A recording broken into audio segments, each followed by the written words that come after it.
Take it away, Jim. Hey folks, good morning everybody. Like I said, I'm Jim Pratt, Director of Finance. I've been here since around last November. I've worked with some of you personally, either on the phone or via email. There's some of you I have not met yet that I look forward to meeting in the near future. And with that being said, let's get rolling on financial management. And again, as always, any questions, after the fact, you can always reach me by phone, email. Casey and Michael are watching the chat, so we can, answer questions in the chat as well. All right, so financial management. All right, so understanding financial management and knowing your budget forms and your resources. So as most of you know, the budget is your template for your program, financially speaking. There's some federal regulations that we tend to go by. Code of Federal Regulations 2 CFR Part 200. The 45 Code of Federal Regulations, Chapter 25. Also, some fiscal year general terms and conditions for 24, and also 24 AmeriCorps specific terms and conditions. When this presentation is over, Eric will send out, like he has been doing, the copies of the slides. And to get into these links, you just have to simply hold Control and click on the blue links, and it'll bring you right to those websites. And again, any questions you have after the fact, we have more than happy to answer them. Jim, I just want to stop you for a second. It looks like you're sharing the screen. There's two screens that come up when you share PowerPoint. It looks like you're sharing the one that has the comments and the next slide and all that, not the actual the present screen that you're on. If that makes sense? Second. Do you know how to fix that, Eric? I don't know how to put it to. I'm just sharing screen. You got three screens, so you want to make sure that you're sharing the screen that the PowerPoint comes up, like the current slide. Do you want me to share my screen? Yeah, go ahead. Okay. Thank you. Yep. Just give me 1 second here. So let me stop. Sorry, folks. Just bear with us here. Stop sharing. Okay. Go ahead, Eric. Thank you. Mm-hmm.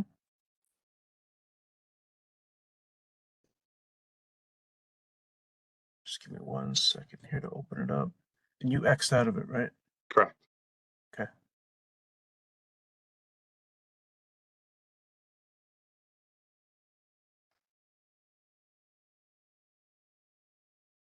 And that's your screen, correct, Eric? Yep. Slide 4. Hold on 1 second. Top right, slide 4. Yes. Okay. Yep. Sorry about that, folks. Yep. Okay, so as most of you know, all program staff are responsible for the overall administration of the AmeriCorps program. Program directors obviously needing to take an active role in regards to finance.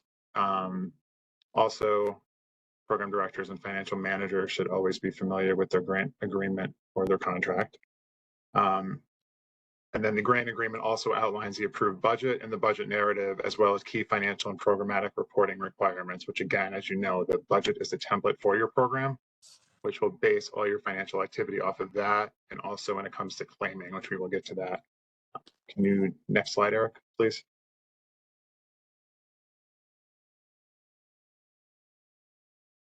Yep, I got it. It's up.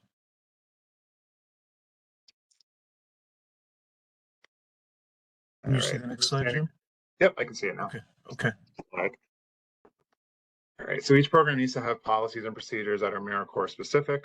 Although policies may be in place, they may need to be reviewed and possibly revised to include AmeriCorps specific requirements.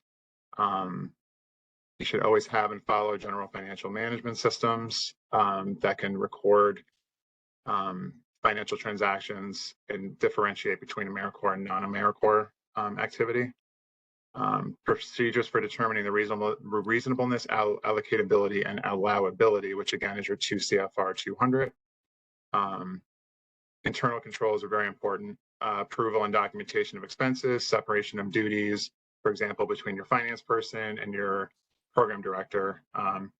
Obviously, there's going to be separation of duties between those two functions, and finance is going to have their own separate duties that the program director, again, for example, would not be involved in. Conflicts of interest, pretty self-explanatory. Record retention and destruction, cost allocation, and your time and effort distribution, which again comes down to, what percentage of the grant, what percentage of your whole operation is on the AmeriCorps budget in regards to claiming. Next slide, Eric, please.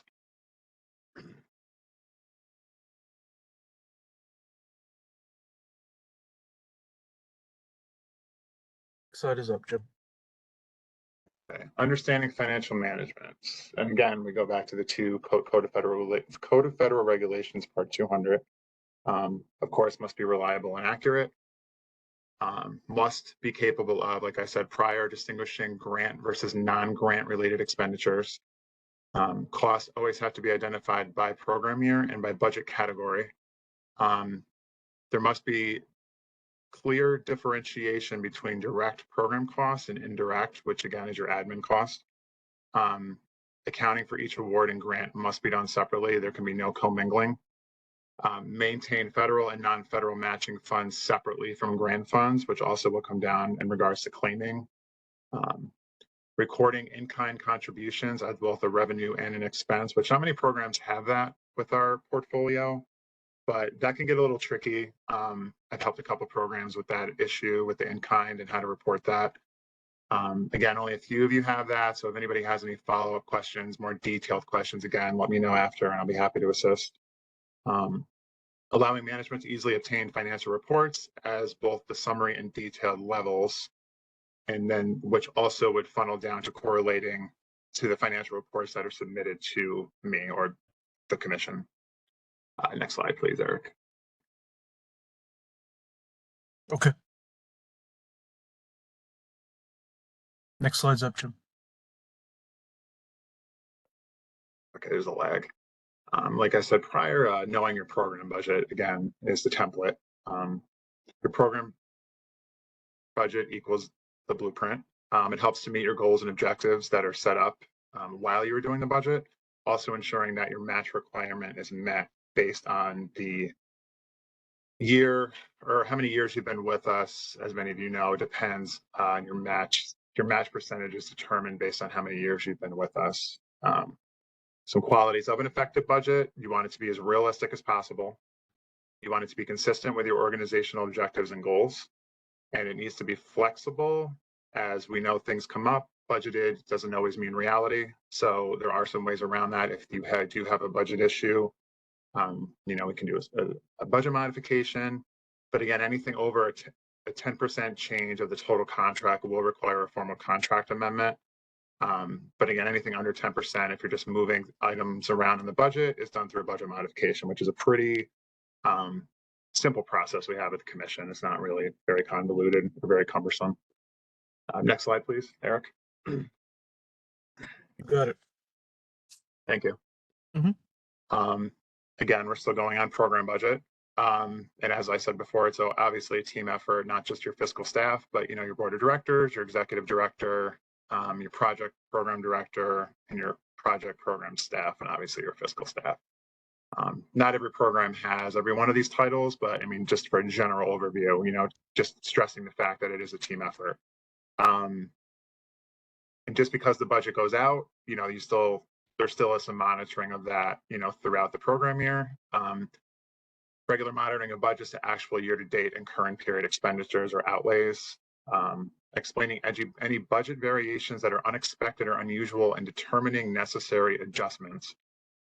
Ensuring compliance with laws, regulations, and the Corporation for National Community Service provisions, and requesting prior approvals for modifications if necessary, which piggybacks on my prior slide and the prior statement. Again, if there's any budget changes that are needed, that is 98% of the time done through a budget modification.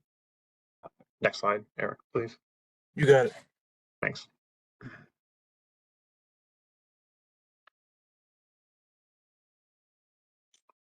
All right, back to budgetary controls. So regular monitoring of budgets to actual year-to-date and current period expenditures or outlays. And again, like I said prior, as we know, budgets are not fixed. The budgets are not set in stone, right? Because changes happen throughout the year. It's just a template. Explaining any budget variations that are unexpected or unusual and determining necessary adjustments. Again, some of this is a little repetitive, but I did that on purpose just to kind of stress the importance. Ensuring compliance with laws and regulations and requesting prior approval. It's a little more repetitious than I wanted, but okay, next slide, please, Eric. Absolutely. Okay, so there are two different kinds of terms and conditions. There are general terms and conditions for federal grants. There are also AmeriCorps specific terms and conditions for the federal grants. And again, once the programs receive the slides after this, again, you can do the control click. It'll bring you right to those two documents that show you the differentiation between the two. And again, they can get a little convoluted, quite lengthy. But again, just so programs have, programs need to have this information. And again, we're always here to answer questions, again, because it can get a little confusing and a little, lengthy and cumbersome depending on the topic. Next slide, please, Eric. All right, at this point, I just want to stop, make sure, see if any of the programs, fiscal staff or any staff at any of the programs have any questions that they want to throw in the chat, and I'll be happy to help or answer.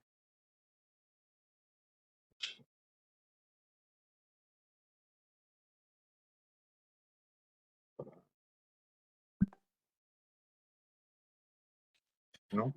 Nothing in the chat as of right now. Nothing. Yeah, I think. Okay. Just want to make sure before I move on. Thanks, Casey and Michael. All right, Eric, next slide, please.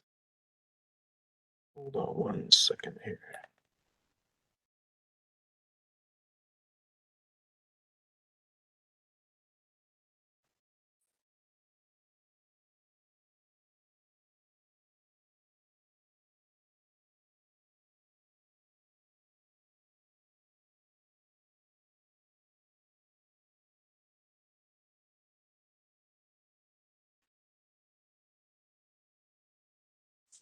I'm sorry about that. Go on. Okay. So this is just the expenditure reporting schedule. Now we're going to shift to claims here. Expenditure claiming against the grant. Again, whether federal reimbursement, and then obviously you're going to be recording your match in a claim as well. So depending on when your program starts, again, we have August, September, October, November 1st dates on a 15-month per New York State. So you're going to have your Q1, Q2, Q3, Q4 reporting schedules based on when you started, your contract date starts. Also, there's a little bit of, so there's the Q5 scenario, depending on if some, and a lot of you have used the Q5, depending on what happens within a current program year, it might bleed over a little bit into, quote, the first quarter of the next program year. But really it pertains to the prior program year. So some of the programs, depending on what happens in the last quarter, Q4, or maybe even Q3 of the current program year, that'll sometimes bleed over into a quote Q5. So some programs have had that happen where they've had to claim on a prior program year. So they will submit a Q5, which can get a little confusing because it does line up with the Q1 of, the next program year.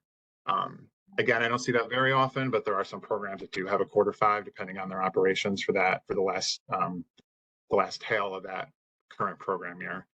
Claims are always due 30 days after the end of the quarter for which reimbursement is being sought. That's what we aim for. That's what I would like to see personally. But again, things happen, vacations, this and that. Somebody might have an issue with, fiscal staff. They might have to hire somebody might have left. So again, they are due 30 days after the end of the quarter. But I mean, if there's a few days or a week after that, I mean, we're not going to lose sleep over it. But yes, please try to get them in within 30 days after the end of the quarter. They must be timely and in compliance with Schedule D of your contract. And as you know, they're submitted via the OCFS Contract Management System, or CMS.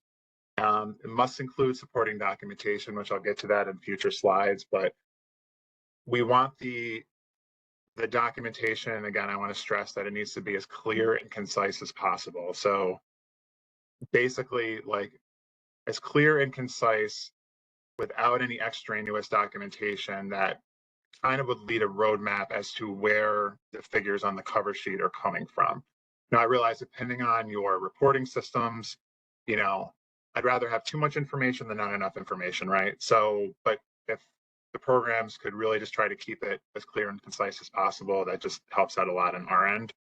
But again, I'd rather have too much than not have enough. I have had to go back to some programs to request documentation. You know, there's confusion over things or something was forgotten. So, I mean, but we also require documentation for all match as well, not just federal reimbursement. So both sides of the coin need to have documentation for every claim at all times.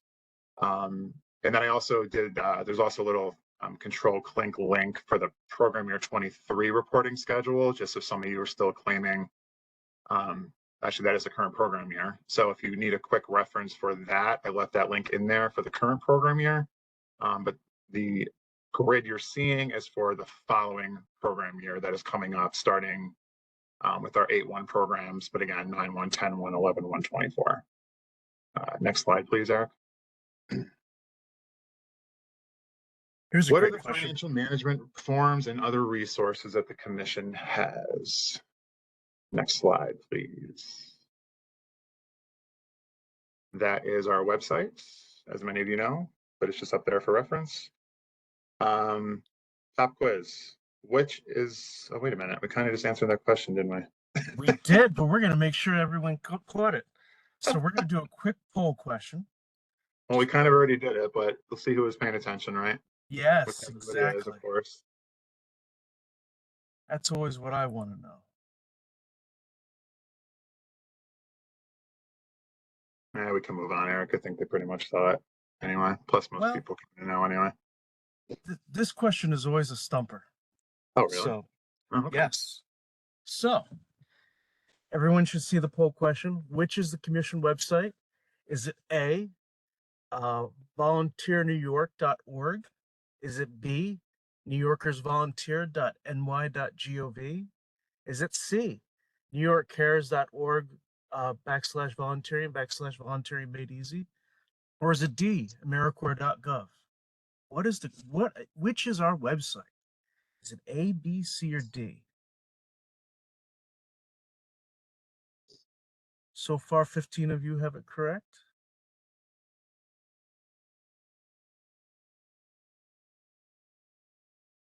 I'm going to try to be real quick here. In past years, a lot of people have gotten this wrong. So let's see if we can do better this year. Which is the commission website? VolunteerNewYork.org, NewYorkersVolunteer.ny.gov, NewYorkCares.org, or AmeriCorps.gov. So half of you have completed it, and everyone's gotten it correct. Very proud of you folks. Very nice. 16 of you have not started it.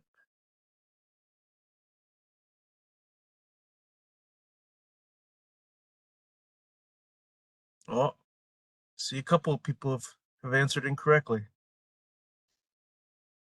Uh-oh. Which is the commission website? Is it A, B, C, or D? Is it volunteernewyork.org, newyorkersvolunteer.ny.gov, newyorkcares.org, or AmeriCorps.gov?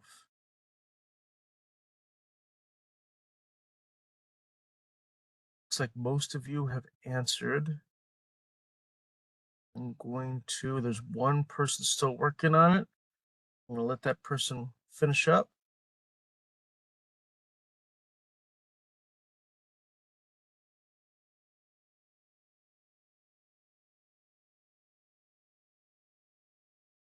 All right, looks like we're wrapping things up here.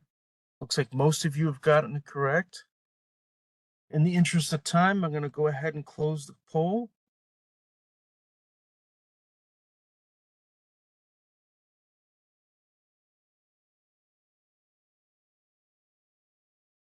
I'm going to give people like 10 more seconds to finish up.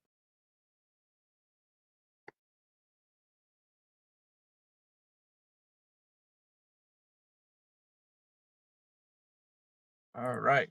The correct answer is B, NewYorkersVolunteer.ny.gov. And most of you got it correct. New record this year. Good job, folks. and let's move on. Go ahead, Jim. All right, so as Eric said, and pop quiz everybody on this morning, like we're back in high school. It's New Yorkers volunteered at ny.gov. Click on training. And just to give some background, we're going to talk about the financial management resources that are on our website for programs. If some of you, in case some of you aren't aware. Next slide, please, Eric. Okay, so then I go to training. We're going to scroll down. We're going to go to financial management resources. Click on that. All right, so the first tile we have here is an AmeriCorps New York Financial Management Guide, which was put together prior to me coming here by Michael Stevens and Casey, who are part of our communications unit, with some input from other areas. They did a phenomenal job on that, and that is a very, very useful tool for programs regarding financial management. And again, any questions, we can always answer, but this is a very good summary, of kind of like a roadmap for AmeriCorps financial items. The next tile, and also, so tile 2, oh, can you go back, Eric? Sorry. Oh,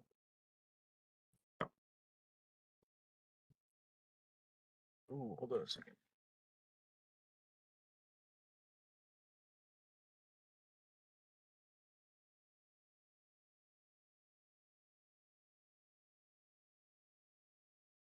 Right here, Jim. So the financial management guide. Yes. Yep. Okay.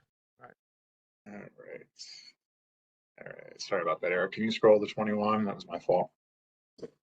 Okay, the second tab on the same webpage is going to be your supporting documentation reports for program year 2023, which we are currently in right now. Whether we refer to it as PY 23, I'll say PY 23-24. It's the same time period. So as the fiscal staff of programs know, all the claims require certain forms. And when you click on this link on our website, this will give you the Excel workbook with all the required claim forms for expenditure claiming. Eric, go ahead, please. Next slide, 22. So this workbook will have 4 parts. So like I said before, and as many of you know, the fiscal staff anyway, so you're going to have your expenditure report cover sheet, which is absolutely necessary for every single claim, which has to tie exactly the federal side. So the claim expended in the first and the second column on the cover sheet. The federal reimbursement side must always mirror CMS to the penny by line item. So again, the cover sheet always has to match what is put in by the program data entered in CMS for the claim itself. Every claim also needs to have a personnel cost backup sheet, a member living allowance backup sheet, and I left this in for reference, just to not confuse people, but I am going to get rid of the reconciliation report. I don't necessarily feel we need to require this, and a lot of programs don't really use it. I think at one point it was useful, but at this point I don't really deem it necessary for programs to do. But again, I left this in just to show you, because a lot of you have seen this, because a lot of our programs have been with us for a long time. So I left it here just for illustrative purposes, but the reconciliation report item will be going away. So as of right now, for every claim, we only require the first 3. Eric, you want to 23, please? Yep. Thank you. Everybody can still hear me clear, correct? Just want to make sure. Loud and clear. All right, thank you. So your cover sheet again is, which I was going to say on the previous slide, is basically a summary of what you're claiming, right? So summary of all expenses claimed, and all your match expenses are going to go in your current quarter grantee match.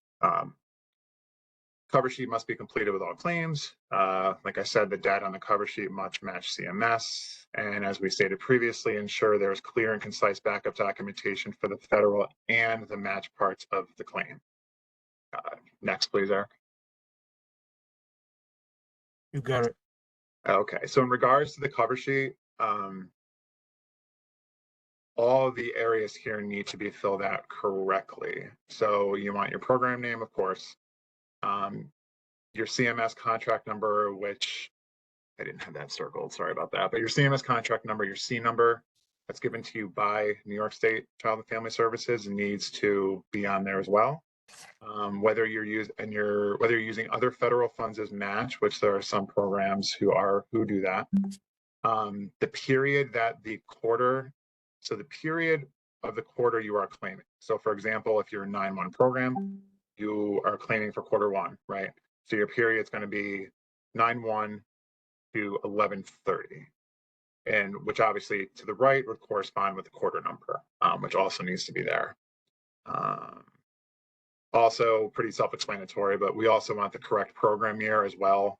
As you can see in this example, it's PY 2023, which would be, the current program year we are in. Next slide, please, Eric.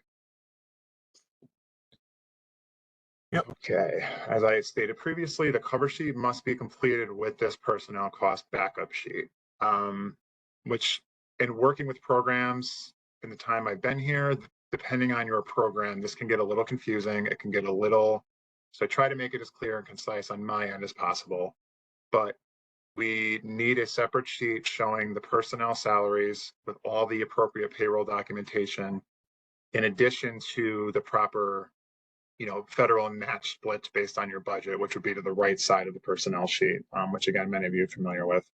But that's more for like a sub documentation of the cover sheet, which, anybody can pull payroll documents and timesheets.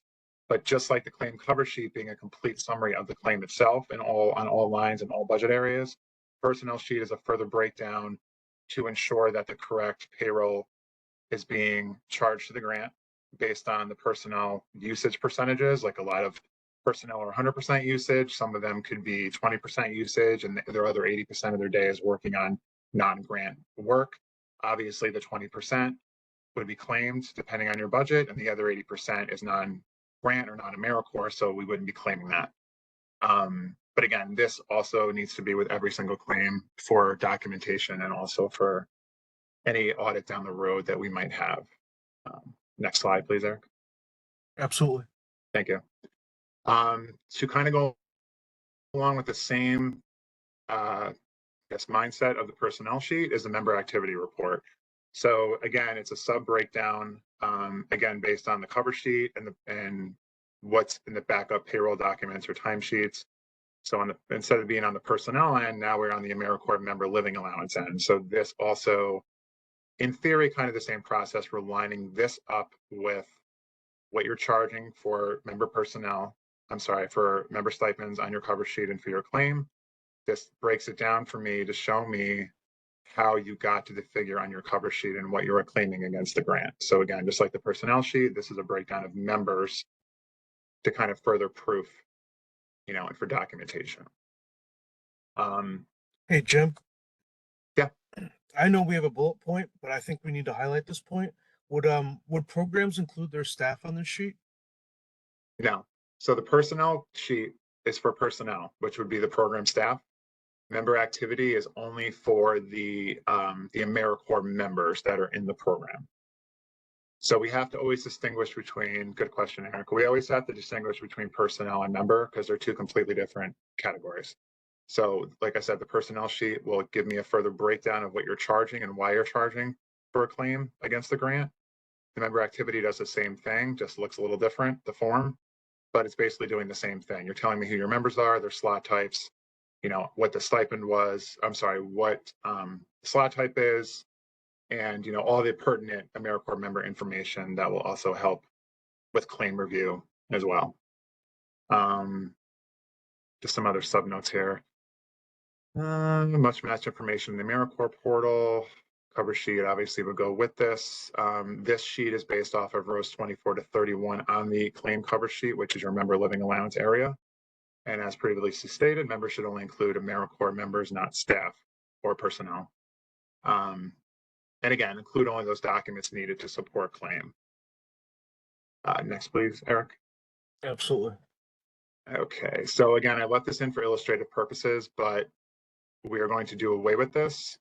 So I just wanted, just for the sake of illustration, so I wasn't going to say we're going to do away with this and not have a picture of what I'm talking about.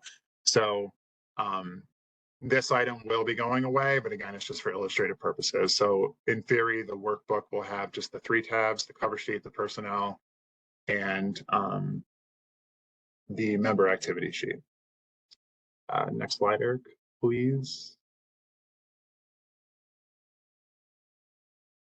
Okay, and I went into this a little bit before, but if for any reason you ever have an issue where, say you go over budget on personnel and you realize you're not going to use as much money as you budgeted, say for, training or member living allowance or, so basically, if you have to move money around, you can submit a budget modification request as long as it's under 10% of the total contract value. That form is, of course, on our website. As you can see, it's one of the tiles. That would be completed by the program. It would be sent to your program administrator. They would review and approve, and then it would come to me, and then it would go to our contracts bureau at OCFS for further review, basically final approval. Again, fairly easy process, but if many of you have done this, at least since I've been here, I've seen it quite a few times. And again, any questions with the process, we're always here to help. But again, it's a fairly easy process. In a nutshell, you're basically just moving money around, basically. But again, it's pretty easy. But any questions, we're more than happy to help. Next slide, please. You got it. Okay. Match waiver. So some programs do use this. Basically, if you're unable to meet your match requirement, there are ways at the federal level through AmeriCorps and, of course, which would funnel through us, where you can submit a match waiver request to see if you can have your match requirement waived, depending on certain situations or issues going on within your program. Again, there's a couple different reasons why, but if you ever feel like you can't meet your match requirement or you're having a problem meeting the match requirement, of course, we want to assist as much as we can. So this is another form you could fill out, kind of stating your case as to why you feel, you might need a match waiver. And then again, it goes through the same process. It gets submitted to the commission, we review and approve it. And then you're notified. I believe it goes to AmeriCorps for final sign off at the federal level. Then we are advised whether it's approved or not, and then we will let you know once we hear from the program. And again, some of you have this, a lot of you don't, but again, I just wanted to leave it in here just for general information because it pertains to all programs. Next slide, Eric, please.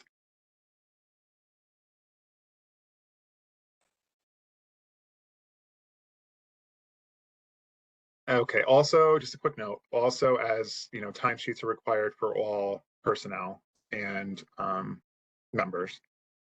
But basically, we also have a tile on here for a sample timesheet as to what is acceptable for an AmeriCorps claim.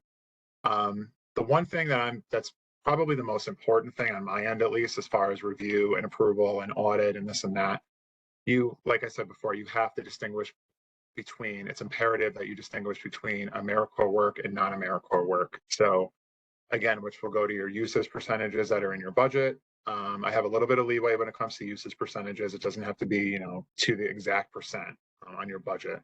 But again, just for reference, sample timesheet as to what, is a good model as to what an AmeriCorps timesheet should look like in regards to claiming and record. Next slide, please, Eric.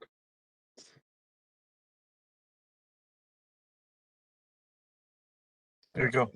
Thank you. This is just a general FYI. So we have a contracted consultant that the commission works with for financial, in financial areas, and basically AmeriCorps, all AmeriCorps. So she has done a few, which many of you have been on this. She's done a few of those deep dive trainings when she's gone further into financial management topics, not just surface. She really drilled down into requirements and what is needed and what is required. So these are also on our website, which I believe Eric always sends them out to programs after they're completed. But again, if you ever need to backtrack and you want to find something that's been done, again, they're on our website for reference. Next slide, please, Eric. Yep. Let's skip this slide. Well, so basically, and Megan, can you jump in, please? Because I think, so basically, so for the slot conversion forms, if you want to move a member, say, from full-time to 3/4 time, for example, we do have a slot conversion form. but I believe I left this up here for illustrative. And Megan, correct me if I'm wrong. Are we doing away with this in the near future, or are we still keeping this? That'd be more of a Cooley question. Yeah, I mean, Okay. I'm not actually sure if we're getting rid of it completely. It's just, it doesn't require any kind of like formal amendment. It's just something so that we understand, at the start What's of your going on? application and you're proposing a program design. And then we understand, sometimes you can't fill the whole cohort. So if you originally had planned all full-time members, and then, where you are in your contract term, or program year wouldn't allow you to bring on new full-time members. Like they wouldn't have enough time to be able to complete their term of service in the allotted time frame, 12 months. At that point, you could convert some of your slots into shorter terms in order to fill your cohort. Yeah, Not Cooley's, sure if that answered your Thank you very question, much. but Very helpful. Cooley's going to go Yes, into thank you. MSY and slot conversions at the end of the session. So Okay. Thank you, Megan. Cooley, did you have anything to add on that item? Or No, I'll wait until my time. okay, thank you. Next slide, please, Eric. All right, let me stop again. Anybody have any questions at this time before we move on? There is a question in the chat. I don't know if we want to hold it until Cooley's section, but it's referring to the slot conversion. So the question is that 10% referring to a single instance of slot conversion or across the whole program year? I don't know, Cooley, are you planning on covering that? Yes, I mean the short answer will be whole program year, but yeah, I'll go over it later on as well. So we can hold that then. Thanks. Thank you. Did anyone else have any questions? I haven't seen anybody. All right, next slide, please. all right, we're going to do another poll question. So bear with me for 1 second.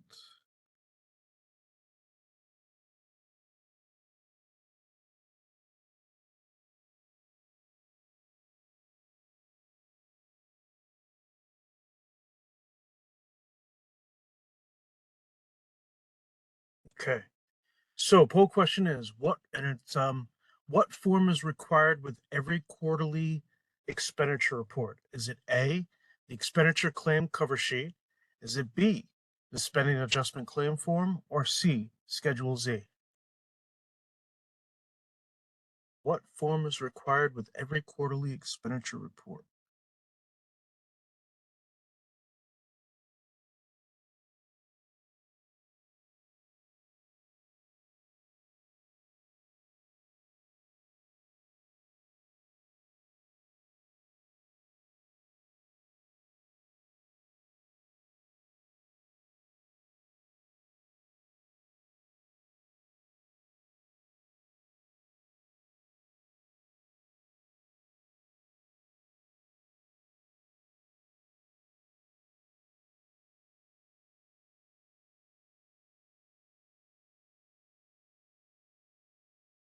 Right. What form is required with every quarterly expenditure report?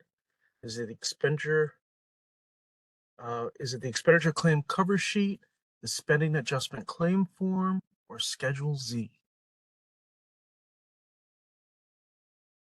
And Allison, we'll make note of your question, and we'll be sure to make sure you ask your question during Cooley's presentation about MSY and slot conversions. So that's a good question. I don't remember whether or not he covers that in the slides or not, but to the as far as the poll question is what form is required with every quarterly expenditure report? Is it the expenditure claim cover sheet? Is it the spending adjustment claim form, or is it Schedule Z? Looks like most everyone has it correct. Good job, everyone. Most of you have finished. I'll give you just a little longer to answer. What form is required with every quarterly expenditure report?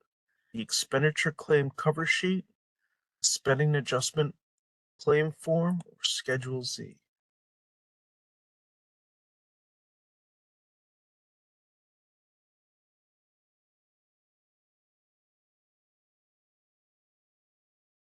How many answers do we have?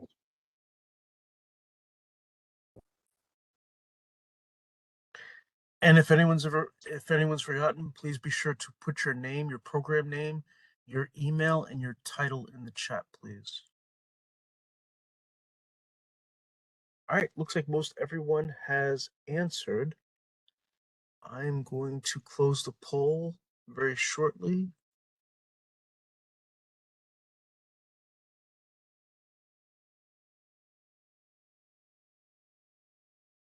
And give everyone a couple more seconds to finish up.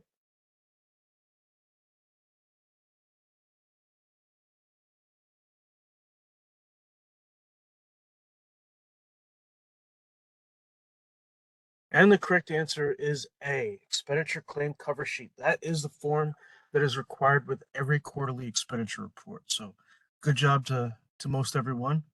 I think there's only one person. Everybody get it might have right? gotten it wrong. Yeah, everyone except for I think one person got it right. So good job, team. Nice Yeah, work. it's early. It's okay. All right. All right. So logging a claim in CMS. So, which again, the link up top will bring you right to, again, the control click. Will also bring you right to the basically the user's manual for CMS.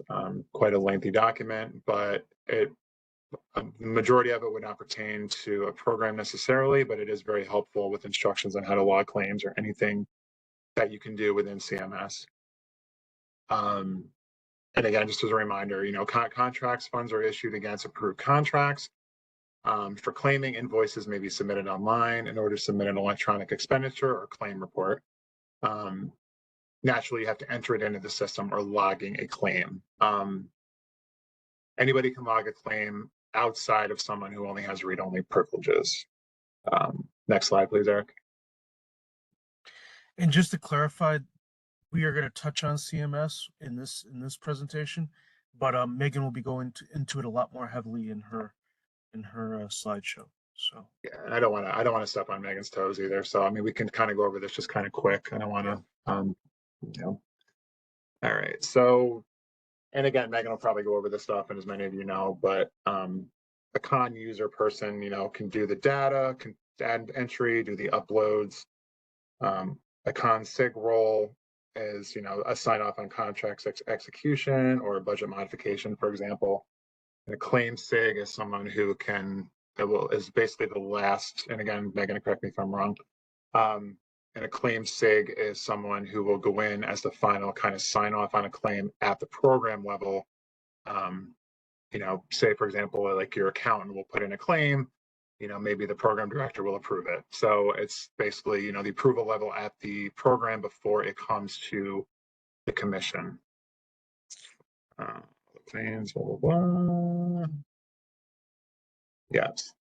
Megan just probably touched on a lot of this. You know, CMS main menu, log screen, claim. I mean, CMS is pretty user friendly. And again, a lot of you know this already, so I can always answer any questions after the fact. But again, Megan's going to touch on a lot of this, and I don't want to be repetitive or. We can always come back to it also. It's Yeah, not I a don't big want to deal. step on. Yeah, I don't want to. Certainly don't want people to lose out, so. Right, and I don't want to like bleed into your presentation either. The next slide, please, Eric. Okay, so from the contract list within CMS, when you're logging a claim, you want to locate your actual contract along with the correlating or corresponding claim period or the quarter. And then next, you want to select, you know, log claim or the log link from the action column to navigate to the actual expenditure report log screen where you physically data enter and enter the claim into the system. Next, please, Eric. absolutely.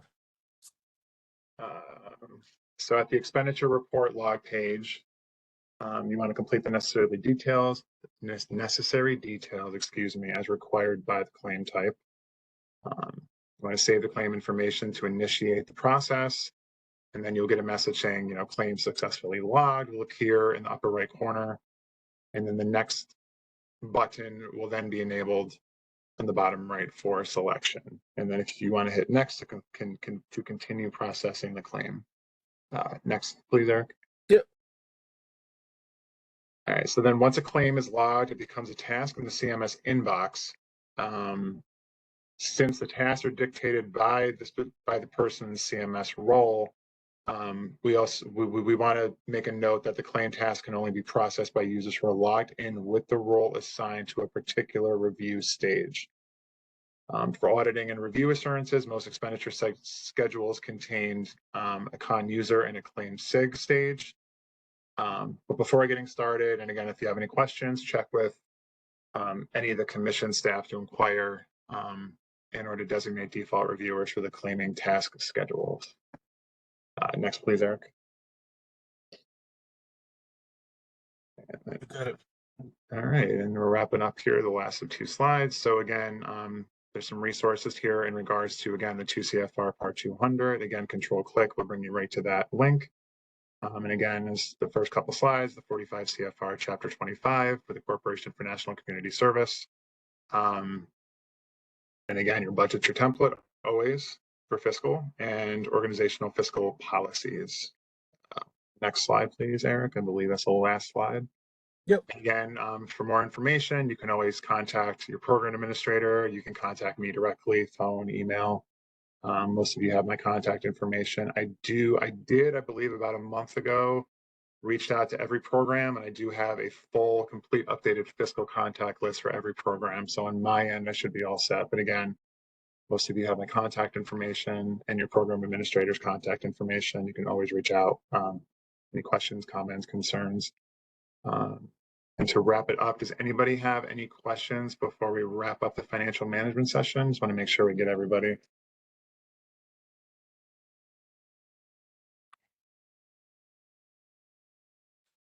None in the chat right now. All right. Well, if anybody doesn't have any questions, again, thanks for your time. We're always here to help and reach out with any, again, questions, comments, or concerns to the commission at any time. All right. Thanks, Eric. I appreciate your help. No problem.